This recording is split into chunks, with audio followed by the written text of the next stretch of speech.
The Company of Wolves by Angela Carter.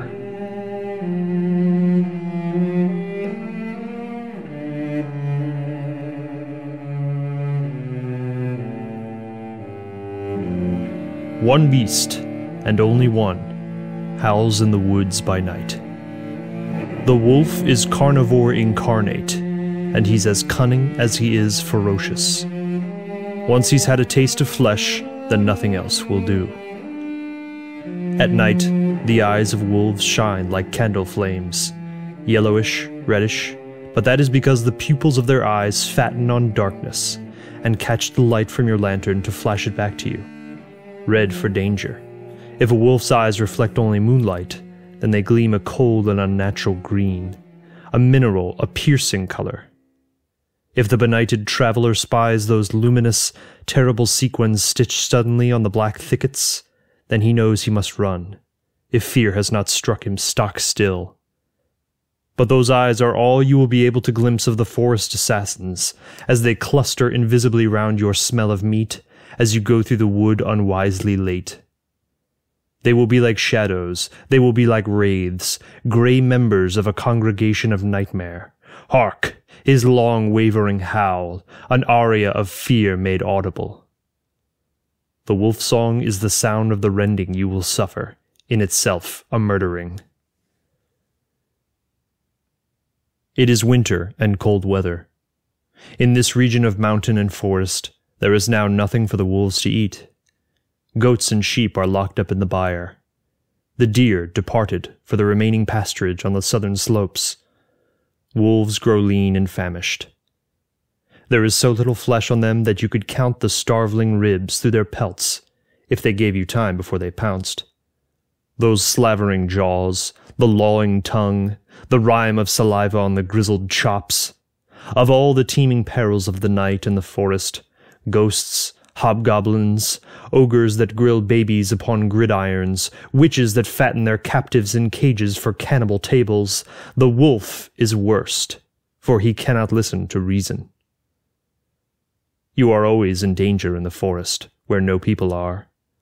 Step between the portals of the great pines, where the shaggy branches tangle about you, trapping the unwary traveler in nets, as if the vegetation itself were in a plot with the wolves who live there, as though the wicked trees go fishing on behalf of their friends.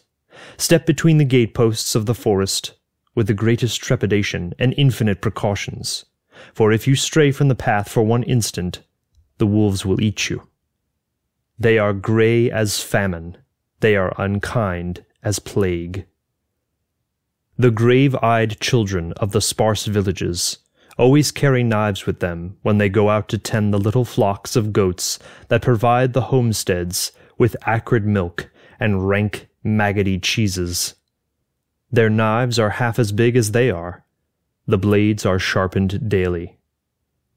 But the wolves have ways of arriving at your own hearthside.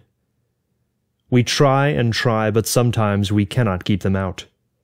There is no winter's night the cottager does not fear to see a lean, grey, famished snout questing under the door, and there was a woman once bitten in her own kitchen as she was straining the macaroni. Fear and flee the wolf, for, worst of all, the wolf may be more than he seems. There was a hunter once, near here, that trapped a wolf in a pit. This wolf had massacred the sheep and goats, eaten up a mad old man who used to live by himself in a hut halfway up the mountain and sing to Jesus all day, pounced on a girl looking after the sheep, but she made such a commotion that men came with rifles and scared him away, and tried to track him into the forest, but he was cunning, and easily gave them the slip.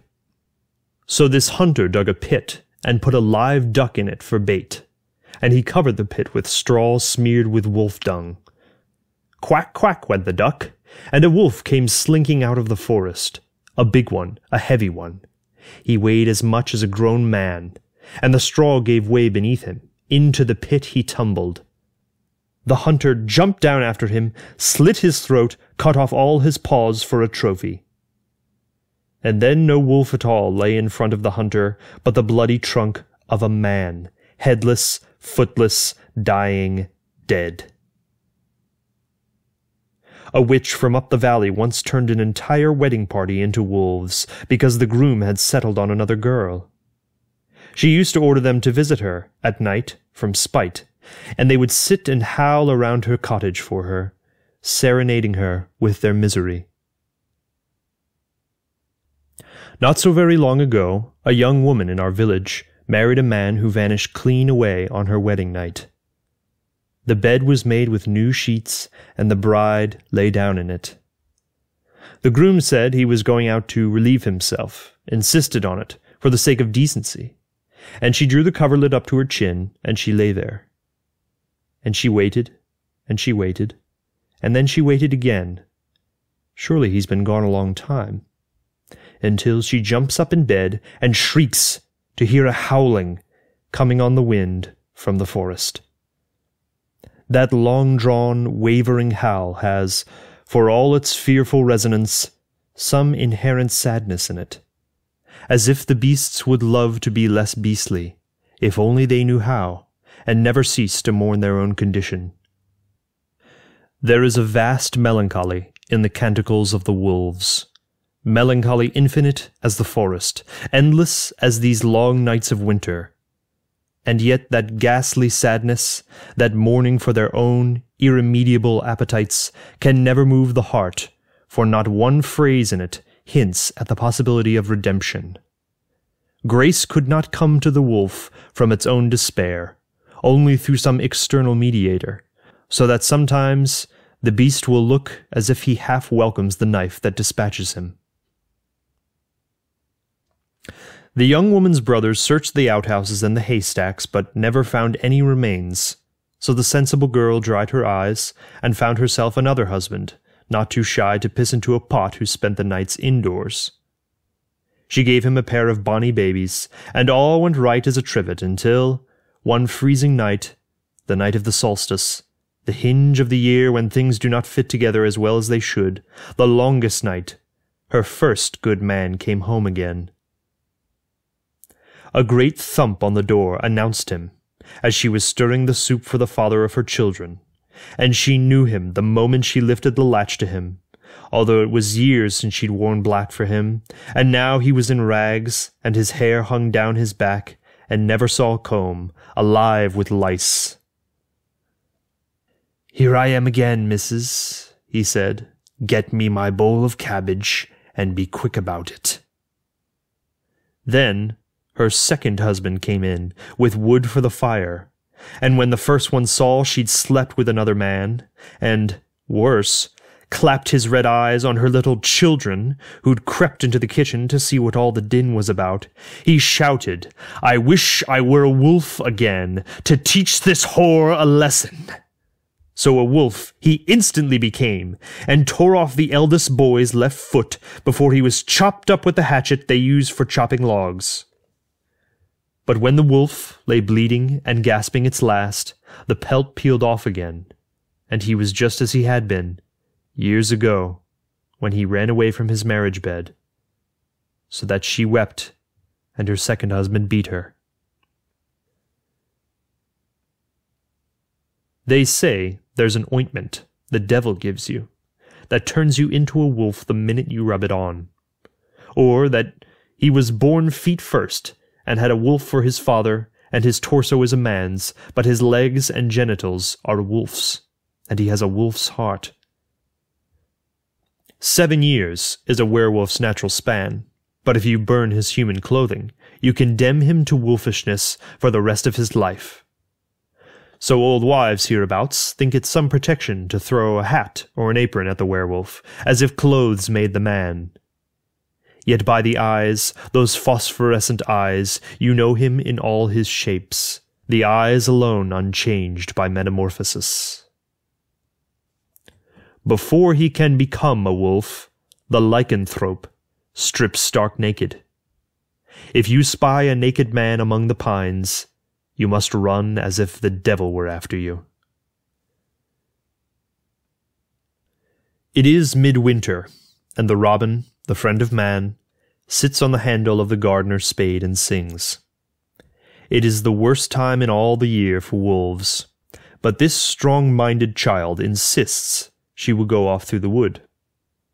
She is quite sure the wild beasts cannot harm her, although, well warned, she lays a carving knife in the basket her mother has packed with cheeses. There is a bottle of harsh liquor distilled from brambles, a batch of flat oatcakes baked on the hearthstone, a pot or two of jam. The flaxen-haired girl will take these delicious gifts to a reclusive grandmother, so old the burden of her years is crushing her to death. Granny lives 2 hours' trudge through the winter woods. The child wraps herself up in her thick shawl, draws it over her head. She steps into her stout wooden shoes. She is dressed and ready, and it is Christmas Eve. The malign door of the solstice still swings upon its hinges, but she has been too much loved ever to feel scared. Children do not stay young for long in this savage country. There are no toys for them to play with, so they work hard and grow wise.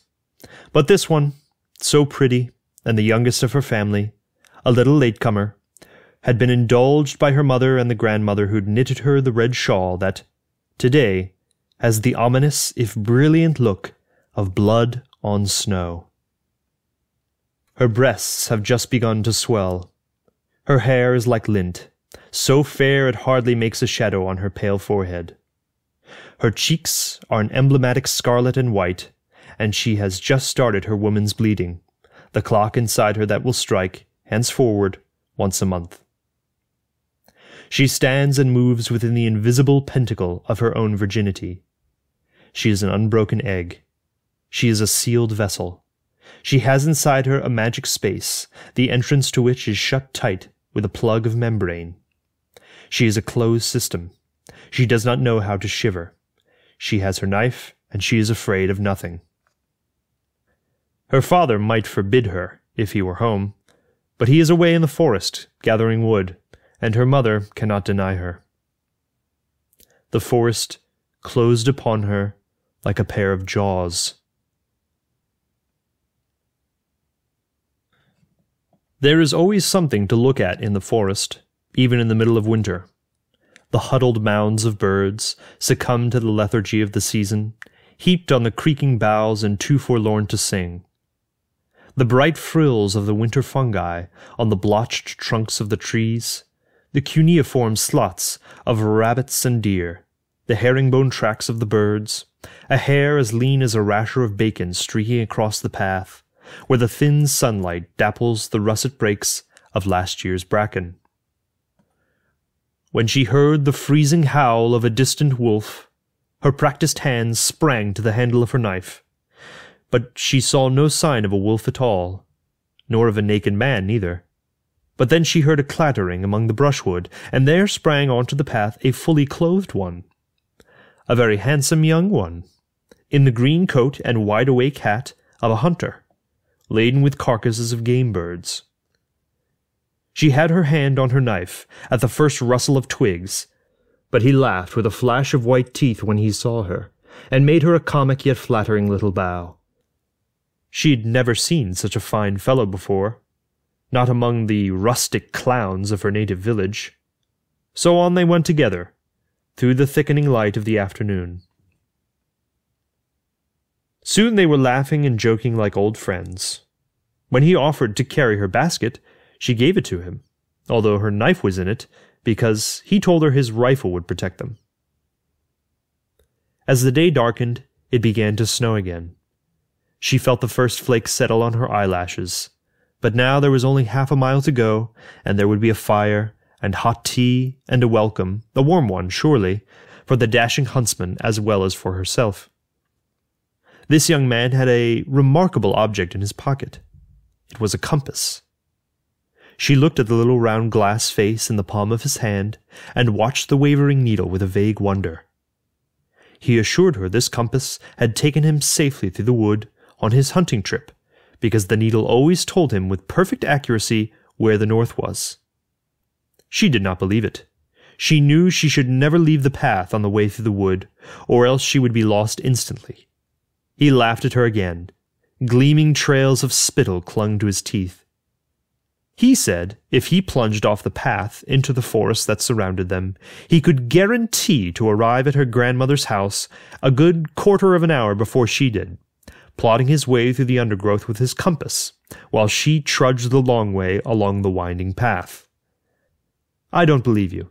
Besides, aren't you afraid of the wolves?" He only tapped the gleaming butt of his rifle and grinned. "Is it a bet?" he asked her. "Shall we make a game of it? What will you give me if I get to your grandmother's house before you?" "What would you like?" she asked disingenuously. "A kiss." Commonplaces of a rustic seduction. She lowered her eyes and blushed. He went through the undergrowth and took her basket with him, but she forgot to be afraid of the beasts, although now the moon was rising, for she wanted to dawdle on her way to make sure the handsome gentleman would win his wager. Grandmother's house stood by itself a little way out of the village. The freshly falling snow blew in eddies about the kitchen garden, and the young man stepped delicately up the snowy path to the door as if he were reluctant to get his feet wet, swinging his bundle of game in the girl's basket and humming a little tune to himself. There is a faint trace of blood on his chin. He has begun snacking on his catch. He rapped upon the panels with his knuckles. Aged and frail, Granny is 3/4 succumbed to the mortality the ache in her bones promises her, and almost ready to give in entirely. A boy came out from the village to build up her hearth for the night an hour ago, and the kitchen crackles with busy firelight. She has her Bible for company.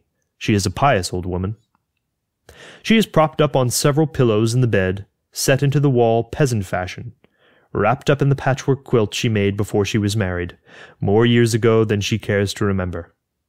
2 china spaniels with liver-colored blotches on their coats and black noses sit on either side of the fireplace. There is a bright rug of woven rags on the pan tiles. The grandfather clock ticks away her eroding time. We keep the wolves outside by living well. He rapped upon the panels with his hairy knuckles. "It is your granddaughter," he mimicked in a high soprano. "Lift up the latch and walk in, my darling." You can tell them by their eyes, eyes of a beast of prey, nocturnal, devastating eyes as red as a wound. You can hurl your Bible at him, and your apron after, Granny. You thought that was a sure prophylactic against these infernal vermin. Now call on Christ and his mother and all the angels in heaven to protect you, but it won't do you any good. His feral muzzle is sharp as a knife. He drops his golden burden of gnawed pheasant on the table, and puts down your dear girl's basket, too. Oh, my God, what have you done with her? Off with his disguise, that coat of forest-colored cloth, the hat with the feather tucked into the ribbon. His matted hair streams down his white shirt, and she can see the lice moving in it. The sticks in the hearth shift and hiss. Night and the forest has come into the kitchen with darkness tangled in its hair. He strips off his shirt. His skin is the color and texture of vellum. A crisp stripe of hair runs down his belly. His nipples are ripe and dark as poison fruit, but he's so thin you could count the ribs under his skin, if only he gave you the time. He strips off his trousers, and she can see how hairy his legs are, his genitals huge. The last thing the old lady saw in all this world was a young man, eyes like cinders, naked as a stone, approaching her bed. The wolf is carnivore incarnate. When he had finished with her, he licked his chops and quickly dressed himself again, until he was just as he had been when he came through her door. He burned the inedible hair in the fireplace, and wrapped the bones up in a napkin that he hid away under the bed in the wooden chest in which he found a clean pair of sheets. These he carefully put on the bed, instead of the tell-tale stained ones he stowed away in the laundry basket. He plumped up the pillows and shook out the patchwork quilt. He picked up the Bible from the floor, closed it, and laid it on the table. All was as it had been before, except that grandmother was gone. The sticks twitched in the grate, the clock ticked, and the young man sat patiently, deceitfully beside the bed, in Granny's nightcap. Rat-a-tap-tap. "Who's there?" he quavers in Granny's antique falsetto. "Only your granddaughter." So she came in, bringing with her a flurry of snow that melted in tears on the tiles, and perhaps she was a little disappointed to see only her grandmother sitting beside the fire. But then he flung off the blanket and sprang to the door, pressing his back against it so that she could not get out again. The girl looked round the room and saw there was not even the indentation of a head on the smooth cheek of the pillow, and how, for the first time she'd seen it so, the Bible lay closed on the table.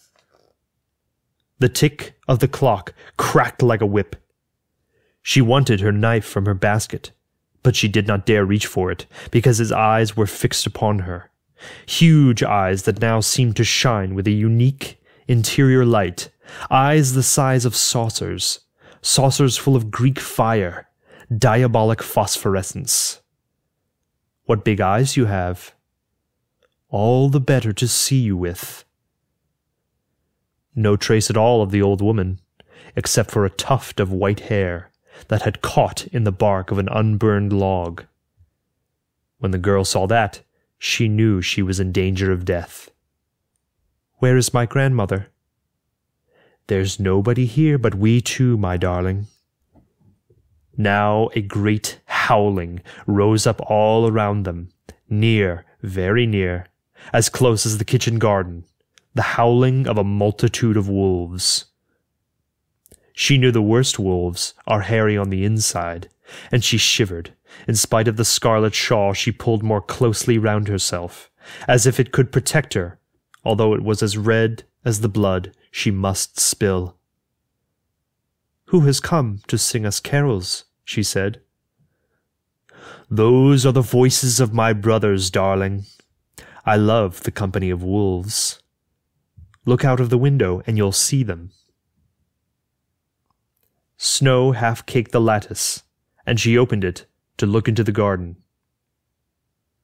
It was a white night of moon and snow. The blizzard whirled round the gaunt grey beasts, who squatted on their haunches among the rows of winter cabbage, pointing their sharp snouts to the moon, and howling as if their hearts would break. 10 wolves, 20 wolves, so many wolves she could not count them, howling in concert as if demented or deranged. Their eyes reflected the light from the kitchen and shone like 100 candles. "It is very cold, poor things," she said. "No wonder they howl so." She closed the window on the wolves' threnody and took off her scarlet shawl, the colour of poppies, the colour of sacrifices, the colour of her menses.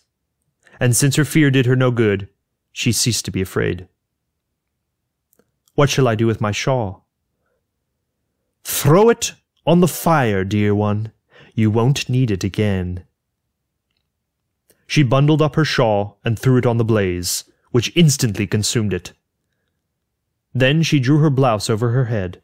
Her small breasts gleamed as if the snow had invaded the room. "What shall I do with my blouse?" "Into the fire with it too, my pet." The thin muslin went flaring up the chimney like a magic bird, and now came off her skirt, her woolen stockings, her shoes, and onto the fire they went too, and were gone for good. The firelight shone through the edges of her skin. Now she was clothed only in her untouched integument of flesh. This dazzling, naked, she combed out her hair with her fingers. Her hair looked white as the snow outside. Then went directly to the man with red eyes, in whose unkempt mane the lice moved. She stood up on tiptoe and unbuttoned the collar of his shirt. "What big arms you have." "All the better to hug you with." Every wolf in the world now howled the prothalamion outside the window, as she freely gave the kiss she owed him. "What big teeth you have." She saw how his jaw began to slaver, and the room was full of the clamour of the forest's Liebestod, but the wise child never flinched, even when he answered, "All the better to eat you with." The girl burst out laughing. She knew she was nobody's meat. She laughed at him full in the face. She ripped off his shirt for him and flung it into the fire, in the fiery wake of her own discarded clothing. The flames danced like dead souls on Walpurgis Nacht, and the old bones under the bed set up a terrible clattering, but she did not pay them any heed. Carnivore incarnate, only immaculate flesh appeases him. She will lay his fearful head on her lap, and she will pick out the lice from his pelt, and perhaps she will put the lice into her mouth and eat them, as he will bid her, as she would do in a savage marriage ceremony.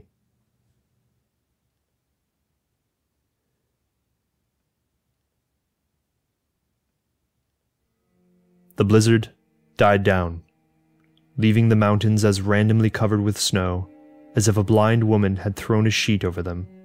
The upper branches of the forest pines limed, creaking, swollen with the fall. Snowlight, moonlight, a confusion of paw prints. All silent, all still. Midnight, and the clock strikes. It is Christmas Day, the werewolf's birthday. The door of the solstice stands wide open. Let them all sink through. See, sweet and sound she sleeps in Granny's bed, between the paws of the tender wolf.